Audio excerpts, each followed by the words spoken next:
সেই বিষয়টাকে আমি কিভাবে আমি সাজিয়ে নেব, তারপরেই কিন্তু এই লজিক্যাল সিকোয়েন্সটা আমার তৈরি করতে সুবিধা হবে। তাহলে নিশ্চয়ই প্রথমে তো আগে আমি শিশুটাকে পাবো, তাই তো? তাহলে প্রথমে কিন্তু আমি আগে বেবিকে পাবো বা চাইল্ডকে পাবো। তাহলে প্রথমে আমি লিখতে পারি যে চাইল্ড। তাহলে চাইল্ড আমার আছে 5 নম্বর অপশানে।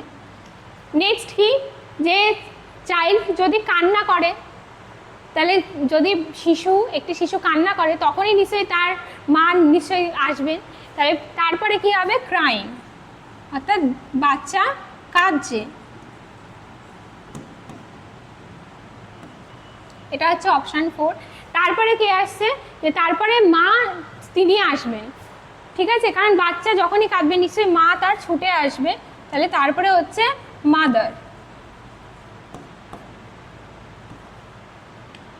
এইবার মা এসে কি করবেন, নিশ্চয়ই বাচ্চাটিকে দুধ খাওয়াবেন, ঠিক আছে, যেহেতু সে শিশু নিশ্চয়ই তাকে দুধ খাওয়ানোর প্রয়োজন আছে। তাহলে এবার তারপরে মা কি করবে, বাচ্চাটিকে দুধ খাওয়াবেন। তাহলে সেক্ষেত্রে হবে 2, অপশান 2।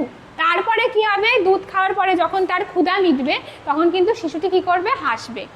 তাহলে তারপরে নিশ্চয়ই সে হাসবে, নিশ্চয়ই স্মাইল হবে। তাহলে আসলো কি, অপশান 1। তাহলে 5 4 3 2 1।